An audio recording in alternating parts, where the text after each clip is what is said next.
Hello my friends and welcome, my name is Dennis and as you probably know I'm the airline pilot. I have lots of questions under some of my videos about Antonov-225 and about Gostomel airport that was destroyed by Russian troops. And the biggest question is why Antonov-225 Mriya, the biggest airplane in the world, was not evacuated before the conflict had started. So I have the answer for that in this video. Stay tuned. I cannot answer that question better than the chief pilot of Antonov Airlines himself. Dimitro Antonov is the chief pilot of Antonov Airlines and he's also a pilot YouTuber. He has the awesome channel. You may see lots of videos while he was flying Antonov-124, Antonov-22, Antonov-225 obviously, and I'll put his videos and his channel in the video description to this video. You may check it out. And I can speak Russian, I can speak Ukrainian, and it was easy for me to translate what he was telling his audience, his subscribers and viewers about what happened to Mriya before the tragic date on 24th of the February, then the war had started. Well guys, here's the chain of events. First of all, on 26th of January, the Antonov Airlines got the warning from Antonov Logistics Sales, which is the part of NSPA and part of NATO company that provided the cargo contracts for Antonov Airlines. So they got the warning from that company that they need to evacuate the airplanes. The risk of invasion is high and they provide the space in Leipzig airport for evacuation of all airplanes, all the personnel, all the spare parts for Antonov Airlines. However, there was no response from Antonov management on that warning. And just 2 weeks before the war had started, Antonov managers flee from Ukraine to Leipzig themselves, without airplanes, without their staff. Just top management left Ukraine. They were not even trying to evacuate those planes, so Antonov lost the head, the management, and no one could take this major decision to evacuate the entire airline somewhere. Because as a pilots, we are here to fly the airplanes. Even a chief pilot like Dmitry, he is not able to take this major decision to evacuate the airline. He still needs to follow the orders from the top management. Okay, we are now preparing this huge aircraft to fly to Leipzig. We need this crew, and so Antonov really responsible for the crew planning, probably I don't know, for actual flying the airplane, for taking fuel, everything to be ready for the flight. But the major decisions should be taken by the top management that actually flee the country on their own for their own safety probably. The Antonov-225 was under this big cover on an apron. It was under maintenance action. So one of the engines should have been replaced, and it was replaced. The engine came to the factory on 18th of February 2022, so like 1 week before the war had started. So it's a lot of time actually to change the engine. But because the management had left the country, it was even hard to arrange the engine change on the airplane.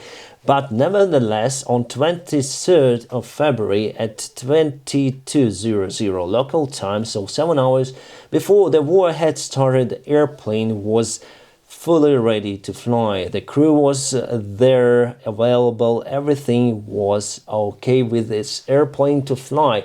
But decision was not taken by managers to fly this airplane away from the Gostomel airport. It could be flown not only to Leipzig, maybe nearby airports in Poland, but yeah, we have what we have, my friends. However, at the same date, Antonov-124 Ruslan left Ukraine and flown away, so 5 hours before the war had started.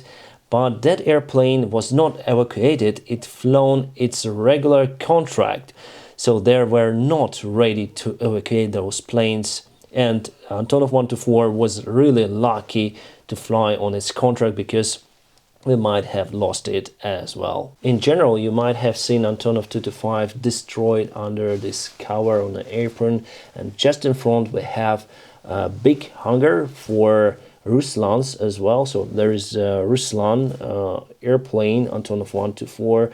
It was under the maintenance. It was severely damaged, but I'm almost sure that it's gonna fly again. About the Mria, well, that particular airplane will never fly again, my friends. We completely lost it. However, we have one more fuselage, and we have the rumors. I had spoken with some of the Antonov Airlines employees. They say that we also may have some wings there, and probably will be able to restore the airplane. We'll take the empennage, the tail part of Antonov-225 that was destroyed. We'll put them together with fuselage and wings of the other plane. And of course, we need lots of money for that, but not now. We're gonna do it after the war ends. And of course, we're gonna win this war. So that happened. Why evacuation didn't happen? Because probably top managers, they were sure probably that the war would not start, or probably they just betrayed the airline. So far we don't know. We need police, and we need internal investigation here in Ukraine about those guys from the top management who were responsible for that event. And what we have right now, that the CEO of Antonov was displaced by our government because it's the government airline. I hope the airline will change its policy completely. And yeah, as you see, we have bad plums, dark plums on the reputation of Antonov Airlines that should be cleaned with the new management of the airline. Really happy that Dimitro Antonov, the chief pilot, and my mate actually touched this topic in his YouTube videos. Actually, he started it on a YouTube channel, and it rose the awareness not only by aviation enthusiasts but also in our government. So he really does a great job doing so on his YouTube channel. He is a really awesome guy, and without any fear he confronted those threats in top management of Antonov Airlines, the ex-managers of Antonov. Now I'm sure that this airline will grow again, and they will rebuild Antonov-225, and they will have more Antonov-124s that should be confiscated from Russian airlines like Airbridge Cargo or something, or Volga-Dnieper, that are based somewhere in Europe. They have their airplanes in some places around the world, so those airplanes should be confiscated and given to our Antonov Airlines of Ukraine. My friends, I hope it is clear for you now why the airplanes were not evacuated before the war had started. Unfortunately, we suffered attack of Russian forces on Ukraine, and yeah, it touched my life personally. I cannot fly right now. The airspace is closed. My airline is not flying as well. So you may support me on this channel by clicking like, by your subscription, by writing your comments, and also have the Patreon account where you can support me as well, and there you can have access to special perks. Also, you may join the membership on this channel, and part of the money I spend for charity, of course. My friends, as usual, follow the awesome guide checklist. First, like this video. After that, subscribe to my channel. Finally, ring the bell, whatever it means. Thank you very much for watching this video, and have a great time.